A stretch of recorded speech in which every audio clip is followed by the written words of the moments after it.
It should be there. And are we ready to go? I think so.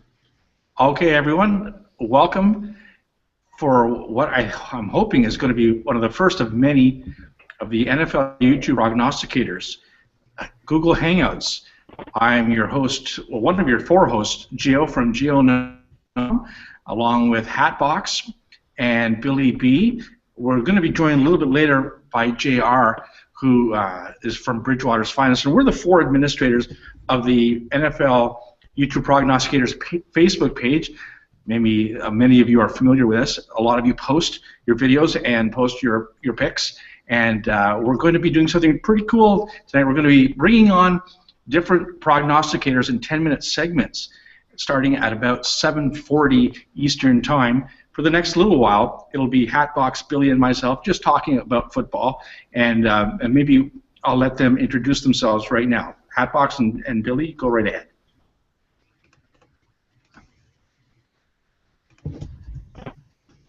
Hatbox and Billy? Either or? Go ahead, Chris. Billy, if you want to go, I'm still setting up this stuff here. So. Okay. All right. Billy, why don't you introduce yourself for those who don't know you? You're very popular, so go right ahead. All right. Thank you. All right, what's up? I'm Billy B. My channel is all over the YouTube Prognosticators Facebook page. It's Billy B, so it's pretty easy to remember. And I do picks every week, so hopefully you guys watch them and like them. All right, guys.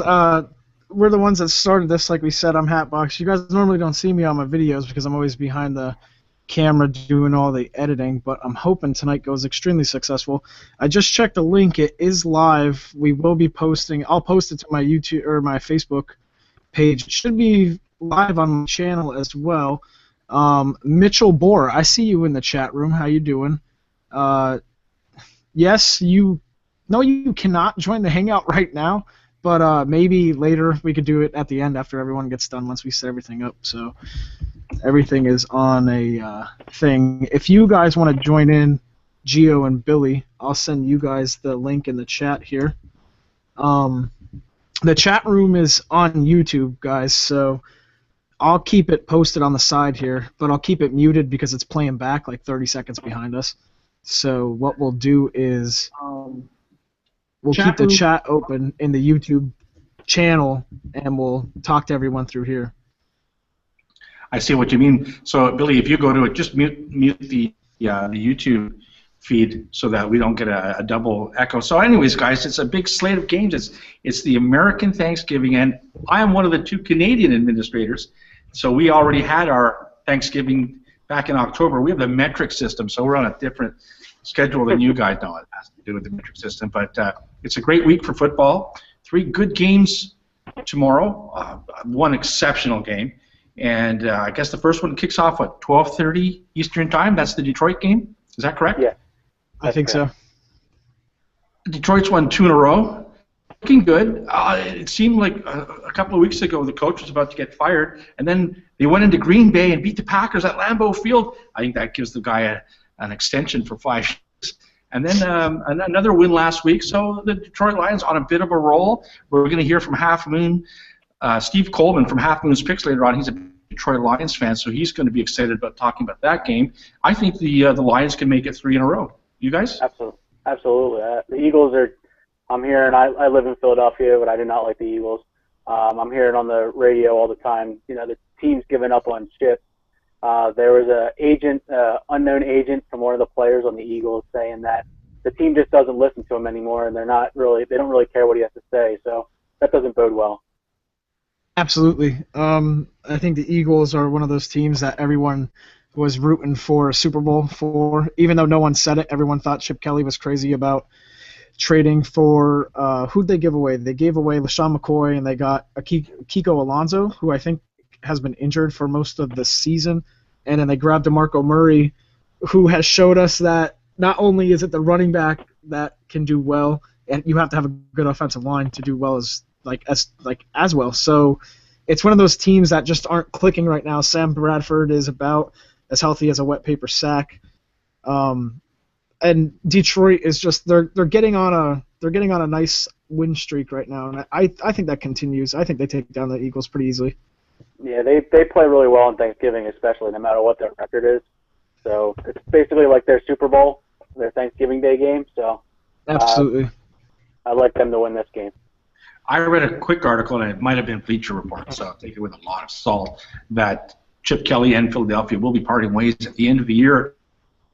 No surprise if it does happen. A lot of us were wondering what took so long. All the changes he made on offense and defense, a lot of the veterans were saying, why'd you get rid of such guys? I mean, we're right at that point now. Again, I'm not a Chip Kelly guy, but some of the older guys don't want to be waiting around for Chip Kelly to make a 5-year plan in his image on what the team's going to be about. We were talking about the offensive line. Who was the guard that you let? Mathis?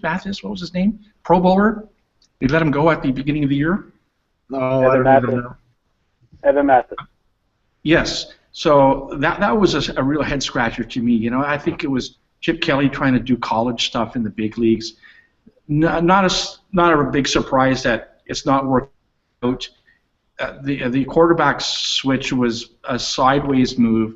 The guy can never stay healthy, and now it's Mark Sanchez trying to rescue it. It's a sinking ship. I think Detroit wins this game. Probably cover. What's a two? I think I see it at a 2-point spread right now. 2 points. And I don't see why Detroit can't cover that spread as well. I almost took it as one of my games in my video this week. I said off the Thursday games spread in case I get one wrong. I don't want. Absolutely. Yeah, I mean, I think probably one of the worst signings of the offseason was Byron Maxwell for the Eagles. He's been so like bum. Yeah, he's so bad. He's Namde Asamoah or whatever the hell his name was, all over again for the Eagles.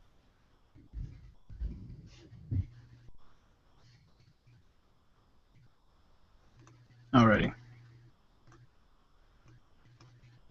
We got some movement in the live chat, but we'll hold off on that. Did Gio just freeze? It looks like Gio froze.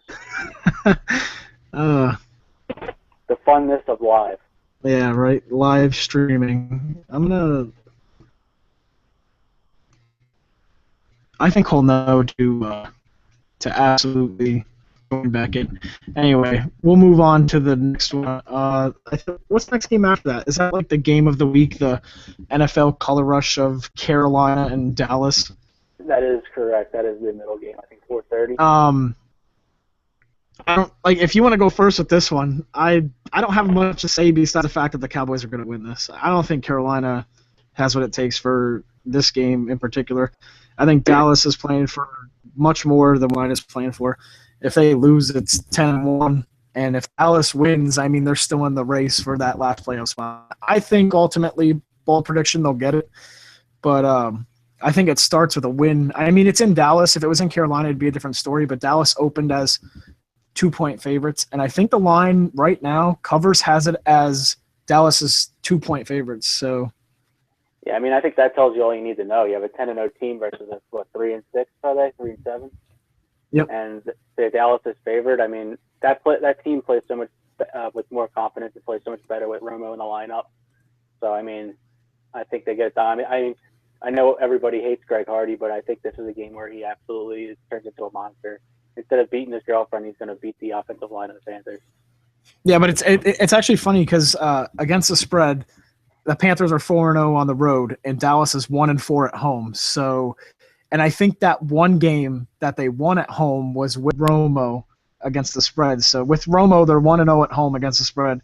Without Romo, they're 0-4, and Carolina's 4-0 on the road. So it doesn't bode well for the Cowboys at all. But I think Romo has what it takes. Gio, join in on the Carolina-Dallas debate. I mean, well, before Gio goes here, I mean, it looks like 72% of people are betting on the Carolina Panthers. So Vegas is going to be making money on this game, and that's what they wanted. So absolutely. I'm a big Carolina fan, have been all year, and I'm big, as you've read my in the Facebook page, big Cam Newton fan, but they're not 16-0 guys. Somebody's going to beat them. Probably be Dallas this week. We hope so. Did Gio just join in again? Is there? There's a Gio, and then there's two Gios. The two Gios. I'm having some kind of, for the first time ever at work, I'm having internet problems because we're doing a Hangout. I don't know why. We all got it. We all got it. It's like that one time we did the when we did the YouTube Progs draft, and Keith Bailey's like microphone was just going off the entire time, and we just had to keep. And it's something that it's not that we get mad about. It's just something that's got to be done. If you're like if you got background noise, we got to kick you out. Yes. But you guys can see me fine right now? Absolutely. Yep. And your okay. Your arch nemesis is gone, yeah. Yep. Yes. No, I really think that Dallas with Romo is a completely different team. He's had a week to shake. I think he'll do very well. Carolina 10-0 is a bit of a they did it. They're over the hill. They're over that hump now. Maybe it's a bit of a letdown spot. My personal opinion. Absolutely. Let's see here. What do we got next? Chicago at Green Bay. Billy, I think you should start this one. I think it's Green Bay -9 or 8 or 10 or something like that. I think Green Bay absolutely destroys them. I think it's like 34 to like 12. Bart Starr, Brett Favre's numbers getting retired. There'll be a lot of energy in Lambeau, and night game still battling for the NFC North. So I think the Packers just come out and kill them. It's funny that you say like the NFC North though, because I think the spread was at -8 and currently sits at -8.5, so it's moving towards Green Bay. But I think the Lions keep it close. I think 8 points is too much. I think the Lions will. Lions aren't playing in that game. It's the Bears. Oh, Bears. Yeah, sorry, Bears. The other one. I was thinking of the Vikings last week. I mean, the Vikings got beat, Gio. We'll talk about that later, but well, he's the Bears again, so I don't think we're going to be getting to him. He's just staring off in this. Yeah, no, I think because it's an NFC North battle, I think the Bears will keep it within 8. So, absolutely take the Packers though. They got back on their winning ways by taking down the Vikings. Absolutely. Alrighty. Will get back to us in a little bit, I guess. Absolutely.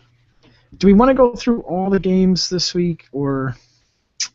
Why don't we just touch on, what time is the first person coming on? First one is at 7:40, so we still have like 18 minutes.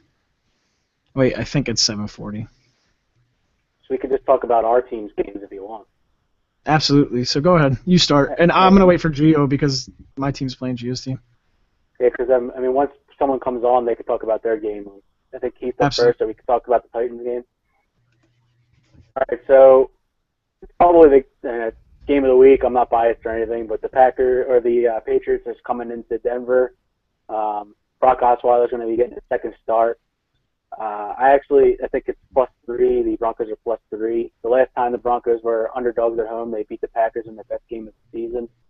I just think that the Broncos are actually going to win this game. Patriots are so banged up. They have no Edelman. I think or Amendola just came. I think he has an MCL sprain, so I don't think he is going to be playing in this game. So they basically have Brandon LaFell and a guy that no one's ever heard of, and Aqib Talib will be able to shut down LaFell, and then Chris Harris will shut down whoever the other guy is, and then they'll just go to triple team Gronk and stop the run game. And I don't see how the Patriots are going to be able to score more than like 17 points in this game. So and the Broncos, all they have to do is score like 24. So I think the Broncos actually win this game. See, it's funny because I would think New England would be favored by way more than 3 in this situation. I realize that they're banged up, being what are they 10-0, right? And yeah. The line started off at 3.5. You would think that like the last lines for New England the last 2 weeks, I think we're at like -10 and then -8 maybe.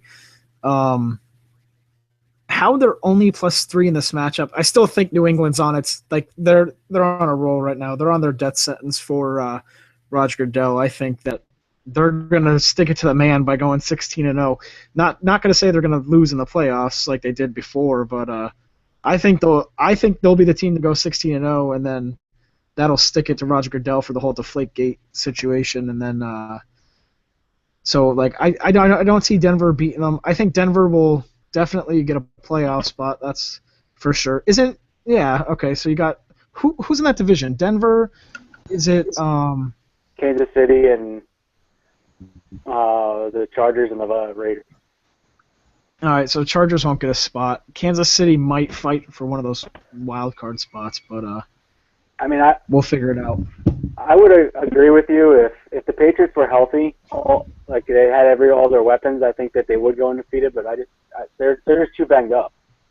Yeah, absolutely. Gio welcoming us from a different situation. I had to switch computers, guys. Don't know what happened. I hope this one stays. It should. It should. So what are we on right now? What are we talking about? We're Patriots, talking about Denver. we're going to talk about just the games that have our teams in them because we don't have that much time. Okay. So talk about the Broncos and the Patriots this week. It's a tough one for Brock. He's going to be learning from the master with Hoodie there. He's going to be throwing stuff at him that he's never going to see, never been seen. Stop messing me up. We have 15 people. Looks like Hatbox has a little domestic dispute. Yes, I get those all the time. No, actually, I don't. I'm lucky. Chris, what are you going, Greg Hardy on us, Chris? Absolutely. I had a shirtless wonder standing outside my door trying to get on the action. He's a Patriots fan, but he doesn't want to be online. I took Denver, New England under this week. I think I even took New England with the points. I laid the points simply because Belichick. He does it, doesn't he? He just finds a way. He always gets lucky. He gets Denver when Peyton Manning is not around. It's been happening all year with that guy. Mind you, they're hurt too, and I don't think there's going to be a lot of offense in this game. Denver's got a very good defense, especially at home. This should be a very low-scoring game. Absolutely. I told Chris while you were out, I think it's going to be 24-17 Broncos. Okay. Because I just don't see how the Patriots are going to score. They have nobody. They have Brandon LaFell and a guy that's like nobody ever heard of that played in the fourth quarter last week. And Gronk. Well, they're just going to triple team Gronk. Yeah. Because they can play one-on-one on the outside. Harris will guard whoever their second receiver is, and Talib will cover LaFell. They're not going to get open. He doesn't poke someone's eye out. Blount will catch 15 passes out of the backfield, though. Yeah, they'll do enough, and they'll blanket whatever Denver has offensively. I really hope Denver beats them. I have no love for the Patriots, although they do. They're a professional team. They find a way. They find your weakness. They exploit, and they win. Yeah, I just think the way that Buffalo played them defensively last week, I think, Wade Phillips is a great defensive coordinator. They're going to blitz all day, and they're going to do exactly what the Buffalo Bills did. But I think the Broncos have more talent on defense than the Bills. So. Yeah, but here's the deal, though. With New England hitting their injury bug, you got to believe that at one point it's going to come down to Brady getting injured. All right, so what happens if they go 16-0 with Brady? He gets injured in week, we'll say 16, because we know Belichick won't play him in the last week. He might not even play in week 16. But one of those weeks where after they secured a spot, if they're fighting for the first seed, he'll play. But let's say he gets hurt in his last game that he plays in, but the Patriots backup still wins them the rest of the games, and then he's out for the playoffs and ultimately the Super Bowl. The Patriots are just riding that injury bug right now. I think they have like 3 or 4 injuries in the last, 2 or 3 games that they just keep losing all their valuable guys. Mm-hmm. So it would be a wonder to watch Brady get hurt. Yeah, absolutely. The offensive line that's banged up, and that's when I'm not wishing it up on the guy, and you can't predict these things. But if your quarterback is going to get hurt, it's when your offensive line is banged up. They lost Nate Solder a while ago. Is Vollmer back? I'm not sure. That is a patchwork offensive line using Smoke and Meares. Brady is just that good.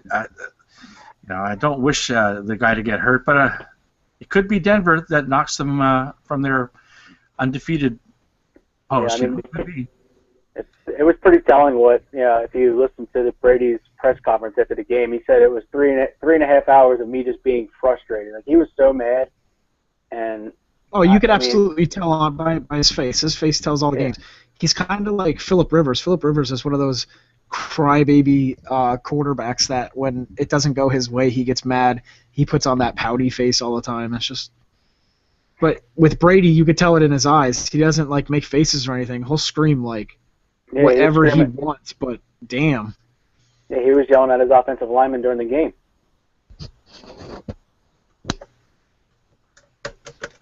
Oh, I think I'm checking the league here, the fantasy football league, because I was trying to pick up someone today from, I think it was New England. Let's see here, November 25th. Oh, yeah, all my things went through. Did not show up last week. Oh my God. Hey, I Chris, got rushed. how did it feel to lose to Brock Osweiler as my fantasy quarterback? Yeah, I know. Who did I start? I think I started Russell Wilson maybe, and he did pretty good, but my team shit the bed. My team absolutely shit the bed. Anyway. Did we talk about the Minnesota-Atlanta game? Nope, we were waiting for you to not be frozen. Yeah, that's your team and my team, Hatbox. We played each other a couple of years ago, didn't we? We beat you. Yeah, I think the Vikings beat us a couple of years ago. It'll happen again. You guys here's the thing, though. Atlanta's like, I don't get me wrong, but I think they're like the Eagles. One of those teams that can be dominant when they want to be, but just shit the bed in the end, basically. The loss last week to the Colts against their backup quarterback. Now, he's a very good backup quarterback. I'm not going to take anything away from him for that. But that was all on Matt Ryan. That was absolutely Matt Ryan's fault. You can't blame – the defense had like 2 interceptions, a fumble recovery. They pinned him back. Our punter, Matt Bosher, pinned him back always. But in the end, it came down to Pat McAfee, the punter for the Colts, absolutely one of my favorite players in the NFL, pinning them back up against their like 2-yard line, 1-yard line, and then Matt Ryan throwing a pick six on the first play. He's thrown a pick six, I think, at least once in the last 3 games, and it is when you have a lead like that, when you're up 14 twice, they were up 14, Colts scored, and then we went down and scored, so we were up 14 again. But how do you throw a pick six to tie the game? I think it was just the end of the third or just the beginning of the fourth, and then you let the greatest of all time, Adam Vinatieri, kick the field goal for the win is absolutely beyond me. But Atlanta's like ranked 3rd for rushing defense, so I think they'll hold Adrian Peterson at bay. I think he'll get one big break that'll help him, but I don't know. This game's a tough one to call, in my opinion. I wasn't expecting the Vikings to be 7-3 at this point, so everything here is gravy. If we make the playoffs, great. I just want a winning record because I'm hoping the Vikings can compete next year. And there's only been 3 teams, and that's another video, that have had a losing record, have won the Super Bowl the following year. So any teams that don't have a winning record this year are eliminated already next year from the Super Bowl. And I think Minnesota hosts it next year. So with the new stadium, and that would be great. No home team has host team has ever won the Super Bowl. I'm hoping it's mini next year. So I just hope we do enough to get maybe 9-7, 10-6 would be great. But I think even with your team, Hatbox, they made great strides. I think all of this is gravy. So I'm pretty happy so far. I still want to beat your team though. Yeah. See, now here's the thing. Atlanta's in one of those positions where they only have one game ahead. And let me restate that. They're only one game ahead in the wild card division, like spot 4 of the NFC. Seattle's right behind them. I want to say the Bucks are right behind them, and the Bucks have the tiebreaker because they beat us. But I don't know, man. This is a must. I think this is a must win for Atlanta. So I think they'll pull out all the stops to get the win. If they don't get the win, they're not making the playoffs. That's that, because Seattle will catch them. The Bucks, who are everyone's surprise team, they'll absolutely catch them. The Titans, though, on a downfall. I mean, I'm just kind of veering off in this direction because Jameis Winston and Marcus Mariota. I take Mariota any day over Winston, but after that performance in Philly for Winston, he did really, really well in that game. Great performance, yeah. Good for the young man. But absolutely, the Bucks will catch us in the end. We still have to play Tampa Bay in Tampa Bay. We have to play the Saints, but we get them in Atlanta, so that should go our way. We still have Carolina twice within 3 weeks. I think the Carolina game is weeks 14 and week 16. Wow. and that's really going to decide whether. I mean, the Panthers, if they lose to the Cowboys and they go on a downward spiral, I think Atlanta could possibly tie them, but that's way off in the distance. That's thinking like, your team's like the Patriots almost. So if they lose this week, they're out of the playoffs. I'll just say Minnesota that. wants to win because Minnesota right now is the number 5 spot, and Atlanta is number 6. So this is for control of the wild card. Absolutely. And if Atlanta wins, I don't think they move above the Vikings, but No, we still need. You'll tie us. We'll each have 7 and 4, but you'll have the tiebreaker, right? I think that's how it would work. I think that's how it would work. But So still, not going to happen. Minnesota will win. Exactly. Yeah. But the problem is losing Devontae Freeman. I don't even know if he's out for this week. I'm pretty sure they said he was sidelined for practice today and yesterday. So with that concussion, and he didn't play last week. And if he would have played last week, it would have been a whole different ball game. But that's that's picking and choosing. If this happens, then this would happen, which is a whole different ball game. It changes the It changes like your game plan. Absolutely. We saw that with like Houston. Now that they're on their 3rd quarterback, and I think they're going back to Hoyer this week, which I don't know if did Yates get hurt, or because I thought I saw something somebody posted in the group that Hoyer was starting this week, and I didn't know if Yates got hurt because Yates was doing really well, and it's funny because Yates was the Falcons' backup quarterback last year, and for the beginning part of the preseason this year, and they let him go for, I think it was Chris Renfrey, I think it was.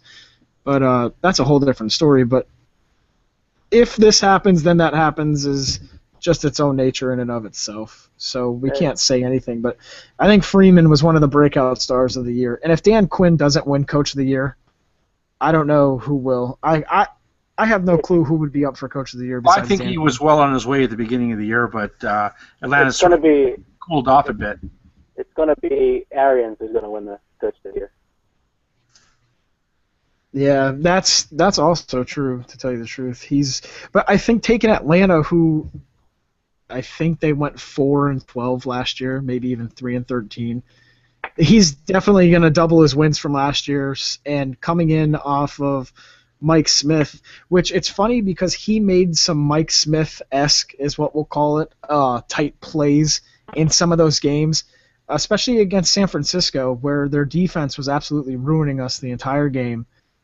And you go for the field goal and you try to put it on your defense to get the ball back for you. If it's 4th and goal and you're at like the 6, if you're Atlanta, you go for it to win the game. Oh, that's what Mike Smith kept doing. And Mike Smith could not get a 4th down conversion to save his life, poor man. Exactly. I never saw a coach more snake-bitten. But your guy is a bit more conservative, right? He's going for the field goal? He's definitely more aggressive. Really? Which is why, he's absolutely more aggressive on offense, pedal to the metal, you know what I mean? And the defense has shaken up a few teams. They're last in the league in sacks, I think, which is a big, craziness. But I don't know. I think he'll get Coach of the Year just because of what he's done with the team. They'll definitely double their wins and all that. And if they make the playoffs, he'll absolutely get Coach of the Year. But Bruce Arians is definitely up there with him. He's a very good coach. Arians is good. But don't forget Zimmer for my Vikings, very good coach too. That's absolutely true. Atbox, before we get Keith to come on, someone just posted on my YouTube that they can't post any comments on the video on the live stream. I wonder why that is. Is there anybody posting on there? Absolutely. As of right now, it says we have 3 viewers, but I see 5 people talking back and forth. Mitchell Bohr, Keith Bailey. I saw Zombie was there. Brandon Bower maybe. This guy's name is Roy. Roy something. I don't see any Roys. All right. Well. And Keith is asking if he's ready to go. Message him back, and I'll post. He commented on your YouTube page? Yeah, on my Week 12 video. All right, I'll go to your Week 12 video right now, and I'll post the link there, the video link. Okay. Yeah, Keith, you can come on now, man. I know he's watching. He wants to get in here, so we'll see what he does.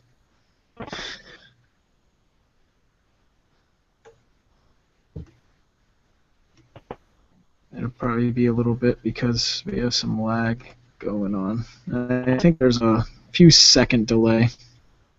Let's see here. You said Roy Ramsdale, right? Roy Ramsdale? I see Yeah, comments disabled for this video, but unless you click the link that you gave, maybe it's a different link. Well, the link that... Let me post it on there. There's Keith. What's up, Keith? Hey, Keith.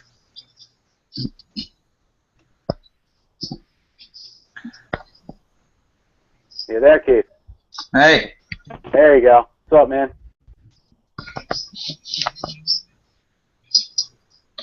So tell us All about right, the team this yeah, week. you can absolutely just introduce yourself and go over what you... Talk about your team, talk about your channel. Hey, what's up, guys? There we go. What's going on? Talk about your team and your channel, Keith. Well, first of all, I have to say that we're out of the... Oh, yeah. Hello, viewers. My name is Keith Bailey. I was just in the chat coming up here. Follow me, Keith Bailey, name as is.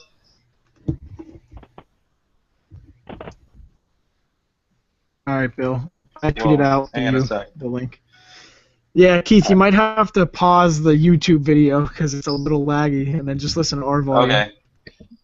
All right, there we go. Now I'm in. There I got you it are. now. Hey. All right, so with Tennessee, we're out of the division race. I mean, that's clear. We're done. I love Mariota. I love what he's doing, but I'm afraid of our next two games because at this point we're not playing for a draft pick, so to say, but me as a fan, I want them to, but I know they're not going to.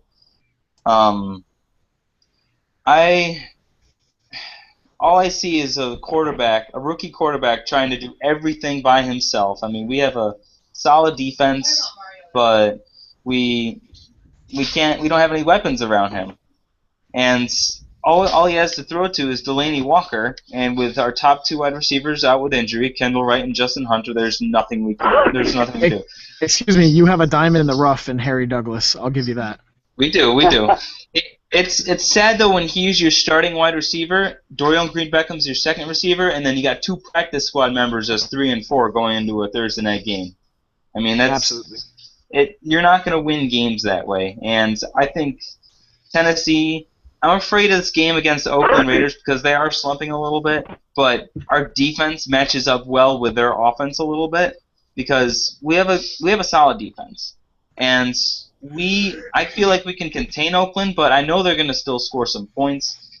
But I also feel like their defense is very vulnerable, and I think we can actually get a running game going against these guys, and we get Kendall Wright back. So Tennessee should be able to score some points, and that worries me because as awesome as it would be to win, it would also be nice to have a solid top draft pick because we need to draft some talent. We need some wide receivers.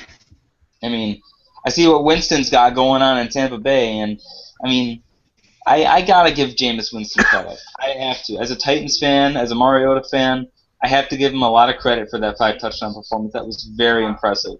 However, that being said, if Mariota had someone like Doug Martin in his backfield and Mike Evans and Vincent Jackson on either side of him to throw to, and Austin Seferian-Jenkins, I think he was injured last week though, but you give him weapons like that, I mean, sky's the limit. I mean, I feel like he's doing everything by himself in Tennessee, and we need to spend this offseason trying to get him some weapons. I think you have a nice player in Antonio Andrews, the running back. I think he's going to be a good one. I do. You've got some. I think that as well. Right? Cobb is pretty good. Just need who's your tight end? Who's a guy I like? Oh, you mentioned Delaney Walker. Delaney Walker, yeah. Okay. Yeah, so maybe another a stud wide receiver will certainly help. I think you're good at running back. The I think offensive so. line for Tennessee used to always be so good. They seem to have regrouped a little bit. Last year they were awful. I think you guys picked up Levitri from Buffalo a couple of years ago. It didn't work out. I was Oh no. surprised. And I think letting him go actually made your line better. And I look for you guys to take not necessarily baby steps, but a couple of years. Tennessee will be challenging for the AFC South. It can't be the Colts every year. Yeah. I mean, Five I think things. this was your year, though, to jump up when the Colts were down in the beginning there, but that whole division Yep. ended up dipping out. But now everyone's coming back. I think the Jags even have a pretty good chance at getting that division. It's Yeah, I possible. agree. Yeah. There's 5 things that I think Tennessee needs to do this offseason. Free agency signings. I should go out and get. It'd be nice because we never make any splashes in free agency other than that Levitri signing, which didn't work out. But if we retain Dick LeBeau, we get Adam Gase or Josh McDaniels or Hugh Jackson as our head coach, an offensive mind, not Chip Kelly. Please Chip Kelly. no. We need to get Russell Okung and Alshon Jeffrey in free agency. I know that's a stretch, but that would make me one happy Titans fan. And then we draft the wide receiver with the first pick in the draft. But if we have a very high draft pick and the best wide receiver is around like 16, 17, then we wait it out a little bit. But we draft a receiver high. We take someone with talent if we have a top 3 draft pick in the NFL.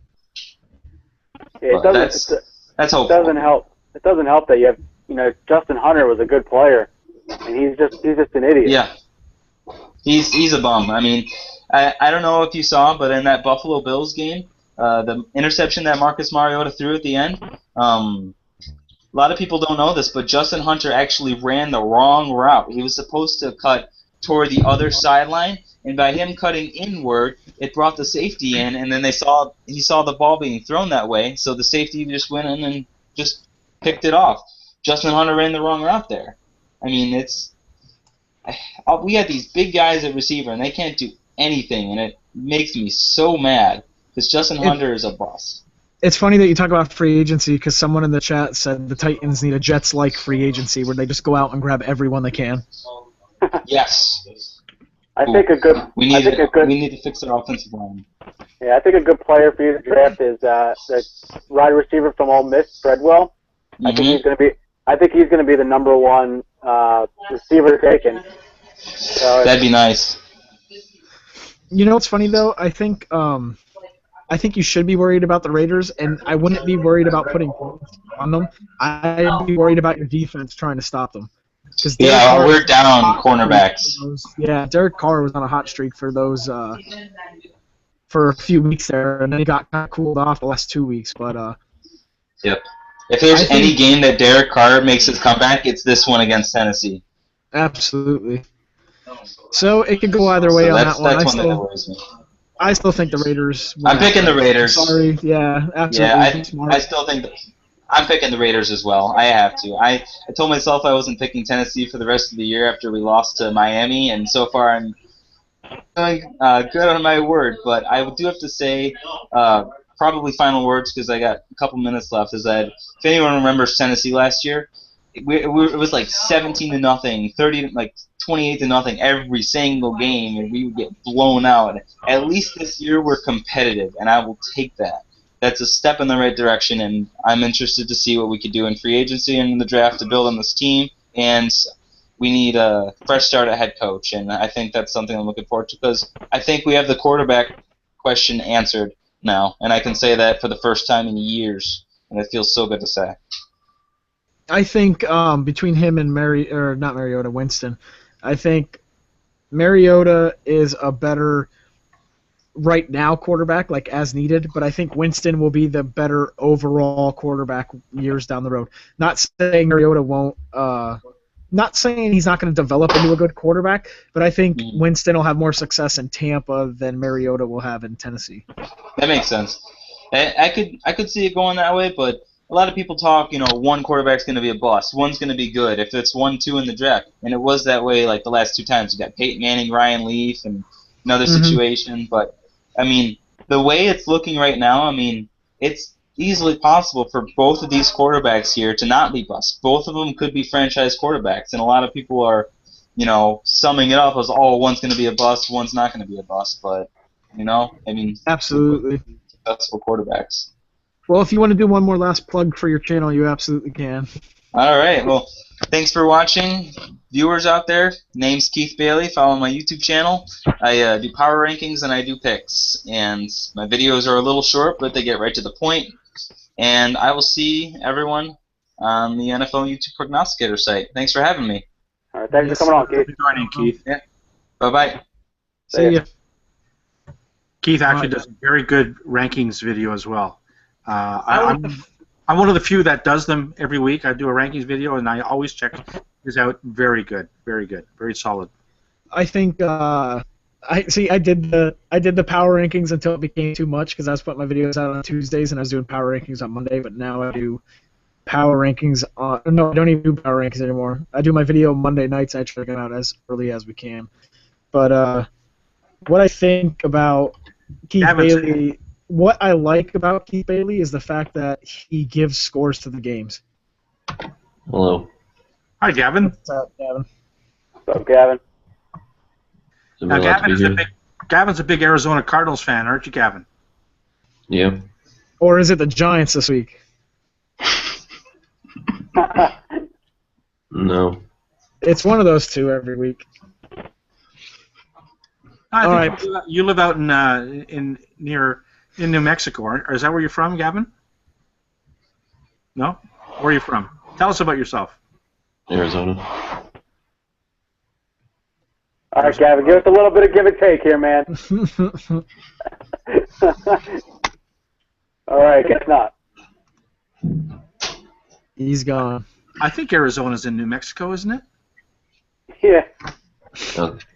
Hello, my name is Gavin. Yeah, and I'm a Cardinals fan. Yeah. You got to be excited about your Cardinals' chances of winning the Super Bowl this year with Palmer as your quarterback, a very good offense, good defense, and an excellent coach. You must be excited this year, Gavin. Yeah, the coach of the year. Not Chris's coach. What I like about Arizona is the fact that they have the top 5 offense and a top 5 defense. I think that's correct. Is that correct? They have the top offense and the top 5 defense. So, and it's funny because I think it was BridgewatersFinest who put someone in their place last week. I forget who it was, but someone set him off, and he went off and said how Arizona was like the more complete. Oh, it was about the Bengals. That's what it was.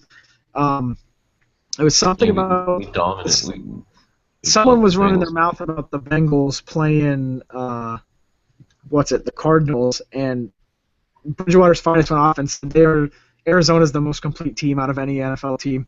They're putting up 30 points almost a game. They're consistent with everything that they do, minus a few road games here and there that I think they lost to the Steelers in Pittsburgh, but that's really hard to go in and get a win there. We were too overconfident. Bruce Arians wanted to beat his old team, and we were too overconfident. And I just think that everyone was too confident, and we didn't take it. We didn't play as hard as we should have. Absolutely. But that's also a really, really, really hard place to play in. And we've also had problems with the Steelers, like when we lost to them in the Super Bowl. That was one of the luckiest plays. It was a great play, but one of the luckiest plays of all time. 101-yard interception return right at the half by a linebacker. Oh, wasn't that James Harrison, right? Oh my goodness, that broke my heart. That play, it really did. I'm a Kurt Warner fan, and I really wanted Kurt to do it. And Gio, he's a semifinalist for the Hall of Fame. Yeah, I think he'll make it. Does anyone know how he broke his jaw? Was that in the Saints game in the playoffs? No. Kurt Warner literally just broke his jaw, like last week.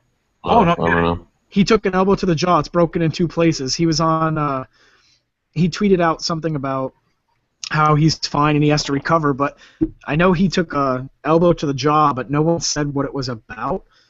But he wasn't on the NFL morning with them, and they had him do a live look into his house, and he was just sitting there smiling, and his face is all swollen, and he couldn't say anything because he can't speak. But if someone in the chat knows what that was all about, is that? No. Let's see. He played basketball. Is that what it was, Matt? If that's correct, restate that. Someone said that he was playing basketball, took an elbow to the jaw. So I think he broke it. Yeah, I think he broke it in 2 or 3 places, but now he can't. He literally can't speak. I think his jaw's wide shut and everything. So kind of crazy for the guy. Still liking Arizona's chances though to make it to the Super Bowl. You know, when Green Bay lost a couple of games in a row, I said, "Wow," you know. And Carolina obviously have a 10-0 record. It's going to. I think it's going to be Arizona, Carolina. Yeah, but I don't. No, had Jordan Nelson not got hurt at the beginning of the year, I would have said Green Bay for sure. But I like This Arizona. is my time. Very complete team. Yeah, I think that it's Cardinals Panthers NFC Championship that we lose, and that's like Panthers and Patriots in the Super Bowl. Panthers aren't going to make the Super Bowl. Neither are the Patriots. Let's just say that right now. Yeah, last year we Cardinals Broncos. Last year we had 1 versus 1. This year will not be like that by any means. So what? Cardinals Patriots. 2 teams you can't discount ever. They just hang around when no one's looking. They're in the Super Bowl. The Giants, believe it or not, and the Steelers. These 2 teams can never be discounted. The Giants. The Giants can. You know, the Giants have lost 3 games because of clock management. I don't know what their record is. 5-5. They should actually be 8-2. They should have beaten the Patriots. No, they should have beaten the Patriots because they allowed too much time for them to Gavin's an issue here. And a couple of years early in the year, the Giants are a very good team. Jason Pierre-Paul is back. He's going to make a big difference. And the Steelers with Ben Roethlisberger, you can never count those guys. I swear to God, you could shoot Ben Roethlisberger in the head and he'd still play very well. This guy's tough. Absolutely. And so those are my 2 dark horse teams. I think the Steelers can make some noise. I'd like to see Arizona in there. All right, Gavin, you got 3 minutes, so you can plug your channel or you can keep talking. Okay, yeah, I'm gonna make my video tonight. I'm not sure about the Panthers-Cowboys game yet. If you had a gun to your head right now, who'd you choose? Panthers. Why is that? I just think Cam Newton will somehow win. I don't know. It's just I have the feeling like the Panthers are like the Patriots. They just find a way to win. On the road though, short week, travel week. I mean, it's a Thursday game. Typically, the road teams haven't done that well historically, anyways, on the short week. But if that's your team. Like I said, 4-0 on the road for the Panthers against the spread. I think the Panthers lose to the Falcons eventually. I think the Falcons will split games with them. Yeah, I agree. Yeah. I think they'll so the go Panthers on. Go 14-2. I think the Panthers go 14-2. I think 13-3 or 12-4. If they know they're going to get that top spot, they're going to be fighting Arizona for it. And home field advantage is, I think, big for them. I think playing in Carolina would be bigger than if Carolina had to go into. If Carolina went into, all right, let's say Arizona and Carolina get 1 and 2. Let's say if Arizona gets 1, Carolina will not beat Arizona in Arizona. So you can pretty much lock up Arizona. Not going to get number 1. Yeah, but 2. Now if you put Arizona in, We might even get number 3 because we have to play the Packers and we might lose to them. Are you trying to pawn your sorrows off about playing the Packers? Do you know how many other teams had to play the Packers already? And you're trying to say the Cardinals can't take on the Packers? All right, guys, right now, Packers or Cardinals? Cardinals. Okay, thank you very much. So that solves that issue. Gavin, it was wonderful having you here. We're going to get Matt back in. Check out my video tonight. Yeah, we will, Gavin. Right. Thanks a lot, buddy.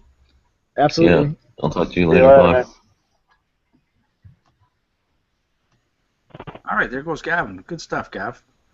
All right, so we got 10 minutes before our next guest. We do? Yep. So Are you sure? I thought 8-10 was the next one, unless we have one at 8.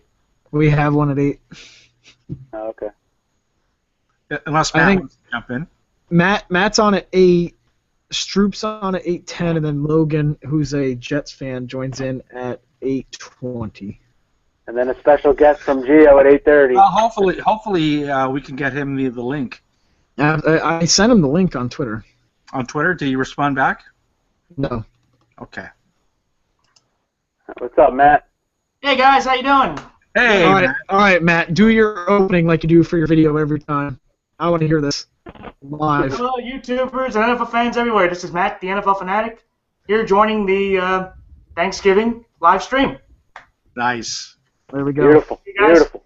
Hey, Billy and Hatbox, I want to wish you guys a happy Thanksgiving. Hope you guys You have a as great well. holiday. Thank you, Thank sir. You as well. Yeah. I guess I'll introduce myself. I've been watching this. I'm Matt, the NFL fanatic. That's my YouTube channel name as well. Big Ravens fan. Definitely one of the most objective Raven fans you can meet out there around my area. I also probably post the longest videos, but I also probably give the longest analysis of each game out of all the progs. So that's a positive and a negative. That is a given. You are the most in-depth prognosticator we got. I appreciate that, Billy. I'll take that as a compliment. Matt, you know what? I usually watch your video as I'm having breakfast or lunch. I sit there in front of my computer, a nice meal and everything, and I enjoy it. I have my coffee, and yeah, I love it. I watch the whole thing, buddy. I make it about 20 minutes in, and then I just kind of doze Hey, off. but that's why I put the picks out in the beginning, so you Yeah, guys can exactly. So, all right. Yeah, so, you know, You it's also, I'll also give you another positive. You are one of the most active people on the YouTube page on Facebook. You always give us the news, and you're very good on that page as well. Yeah, Thank you, Matt's I appreciate awesome. that. Yeah, Matt, thanks. you're awesome. We Thank love you. that. Yeah, The so new admin of the future. hopefully, maybe we'll see. But you know, hey, I'm at this point. You know, my team, we're playing the Browns this weekend. We're gonna get Josh McCown, so that's different. Everything that's going on with Johnny Football. I actually believe that he's definitely played his last down in Cleveland, and I think possibly in the NFL as well. In my Wow. opinion. Really? Yes. He's had too many distractions for me to say that I would want to keep him around. Too much trouble for what he's worth, especially with the alcohol. It looks even worse with the rehab stint that he went in my opinion. Yeah. I have Did he win all the the rehab? too. I'd have to agree. Yeah, so I think he might be out of the league shortly too, unless the Cowboys pick him up. I think the Cowboys is the other team. and you know it's like it's been hard as a Ravens fan. I've never felt this much heartbreak as a fan. We have 7 losses by an average of 4.7 points. Our wins are by 3 points. So obviously, I could say that we could be 0-10. We could be 10-0, and we could be anywhere in between that. But you know, at this point, with losing Flacco and Forsett the other day, I'm just kind of hoping to get wins now. It's not even funny to laugh about it. Nobody, I can say, in all honesty, no one can say that they've had more injuries to their team than the Baltimore Ravens. My goodness, this team You offensively. maybe put San Diego in there. Maybe San Diego. Like I call Ravens West. Okay, but you know what? You could be right, but at least the Chargers didn't lose their quarterback. And yeah, that's a good point. And definitely Phillip Rivers. He's been having definitely a rough year this year. He has too many kids. Rough year. He's popped out, what, 8 kids so far? well, his wife. Yeah. No, he has popped them out. You know what? At least it's one woman. It's his wife. You know, God bless the man for that. Absolutely. In Absolute respect. You got guys like Cromartie and even Adrian Peterson, and there's like multiple Right. 8 different women they've knocked up. So give it to Phillip Rivers for that at least. Yeah. So, and you know what's funny? I actually found out an interesting stat about our quarterback, and it actually involves the Philadelphia Eagles. Do you know that with Joe Flacco starting the last 8 consecutive years before he tore his ACL, over the last 8 seasons, the Eagles didn't have a quarterback that did that at all? Is that right? Yes. Is Flacco 8 years in now? Yeah. 8 years in. Yeah, he was. So is Matt Ryan. Yeah, he was kind of going on the Ryan track, absolutely, or the Ryan Eli track. He had never missed a start in his career up to that point. I remember when he was drafted out of Delaware. Yes, Delaware. Go Blue Hens.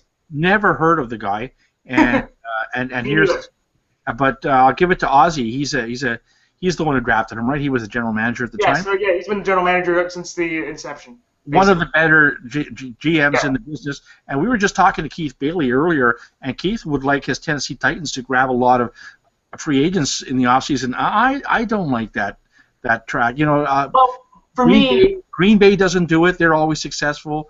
I think for me, it's something where we've lost a lot of depth, and I don't know about Steve Smith coming back for another year. That's a big question. I want him to come back because knowing how he is, I don't want his last memory on a card. I don't even think he does.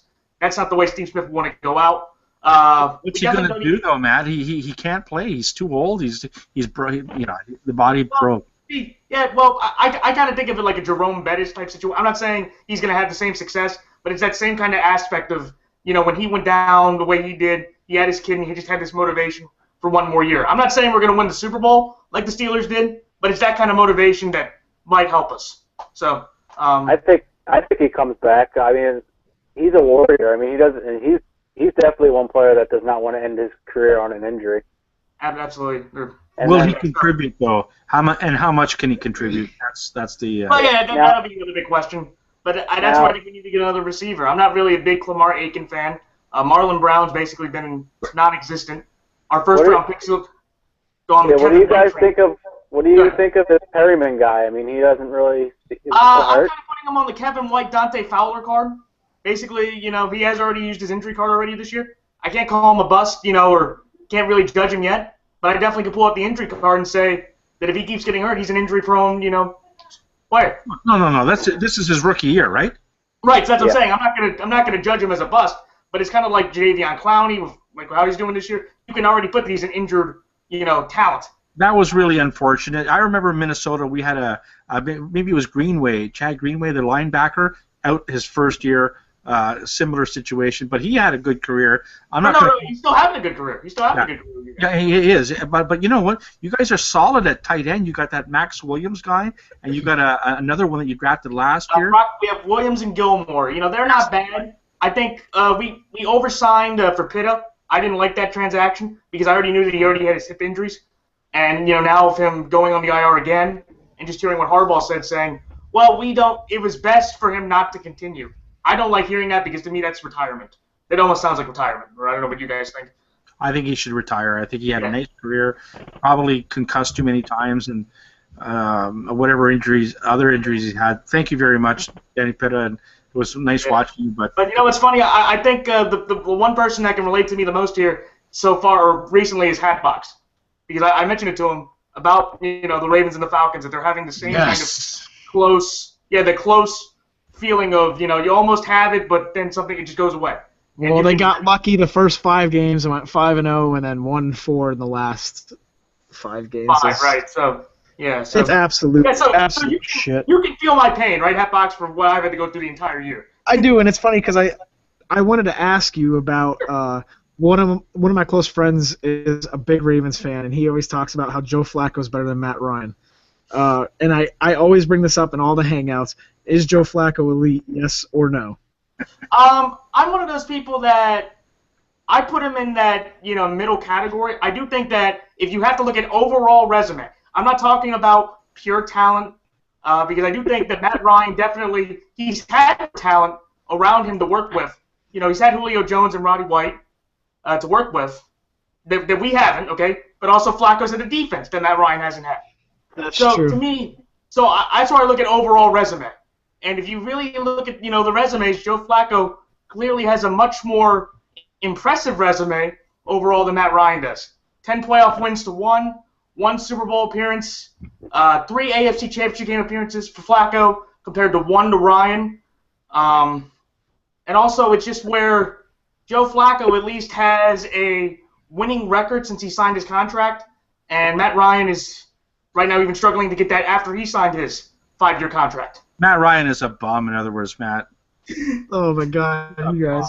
That's too funny. I completely understand. It's funny because someone mentioned that you were the guy that knew all the stats about everything. So throwing that out there on the spot with nothing pre-done is kind of impressive that you would go off like Telling that. you, Matt's So, the man. Thank you. absolutely, thank you.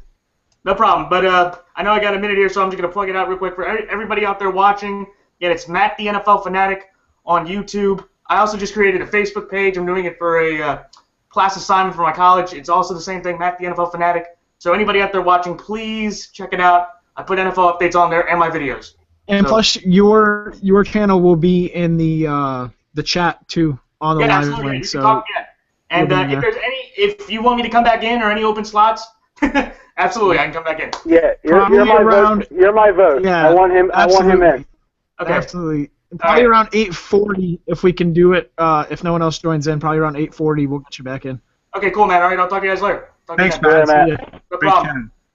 Oh, Michael Stroop has just joined us. Look at that, Stroop and Sideburns. Gio. Hey, guys? W. This is my favorite. What's up? Welcome to the show, guys. How you doing? Thank you. What's up, guys? Tell us about yourselves, about your channel, about your team. Well, it's my channel, Michael Stroop channel. We basically do the hour take where we make our picks each week. Shooting for best duo. Anybody You got my vote. You absolutely have my vote for that one. Absolutely. Awesome. Thank you. Appreciate it.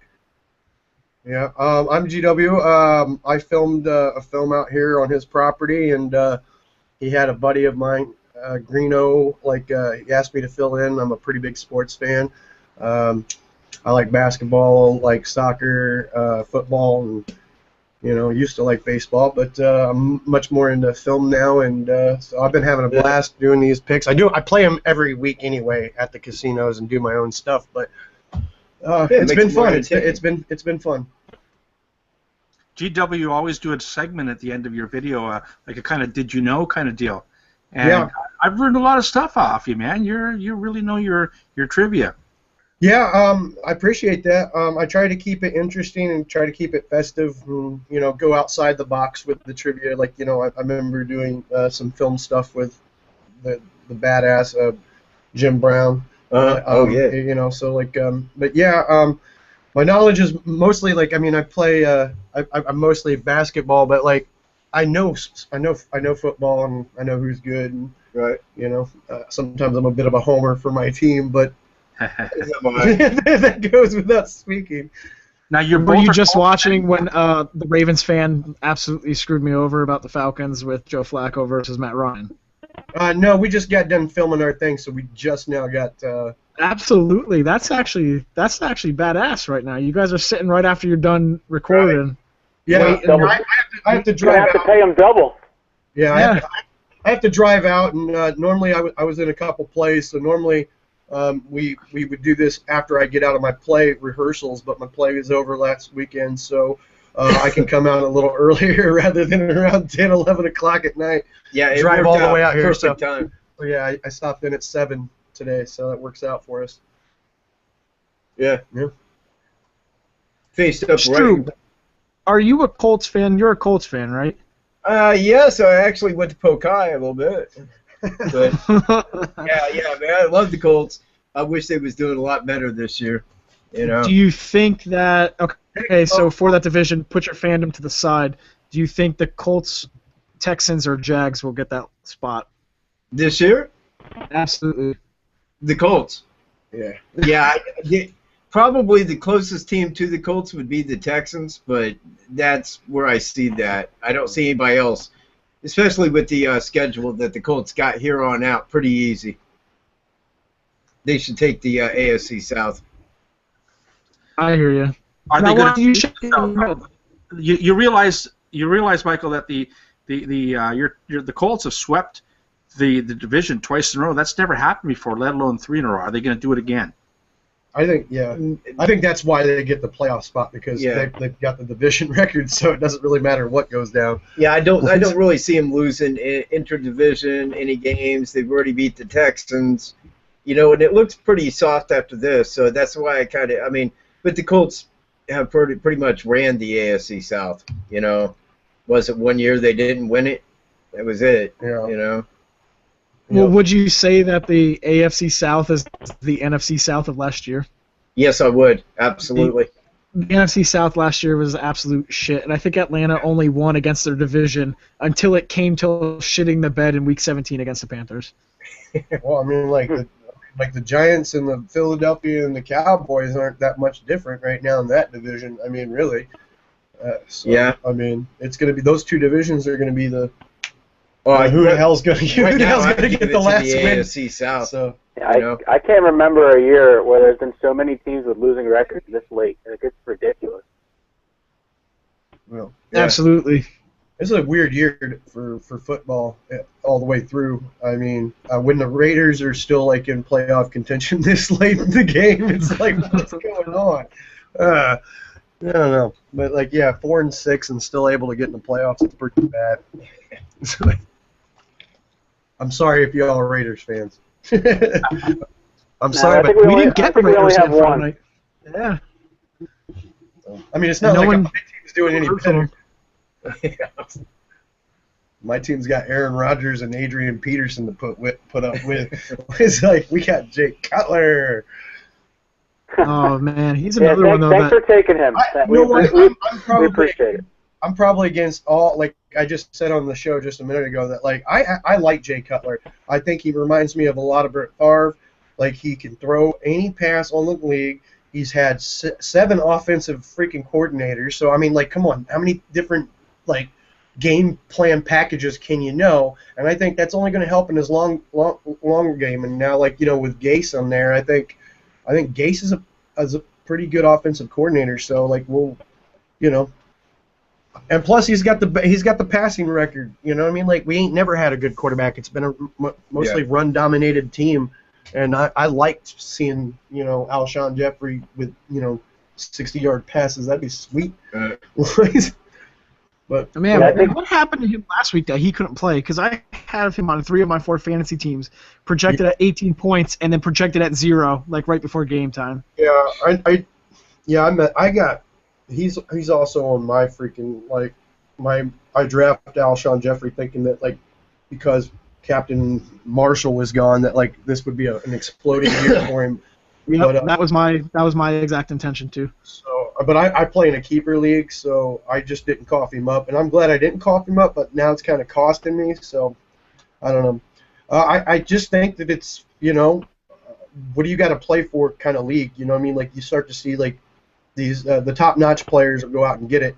I think like he's definitely a player who plays with if he's losing these close games, because the Bears they've gotten like these 2-point losses against them, and I just think it's all confidence really. And plus everybody's hurt in the league, so you can't make injuries like an excuse. It's a physical exactly. game. But I think it's more mental with him right now, like being the man and just so close losses and some really pretty gimme catches that he didn't look like the Alshon Jeffrey of last year so far, and I thought he would be much better.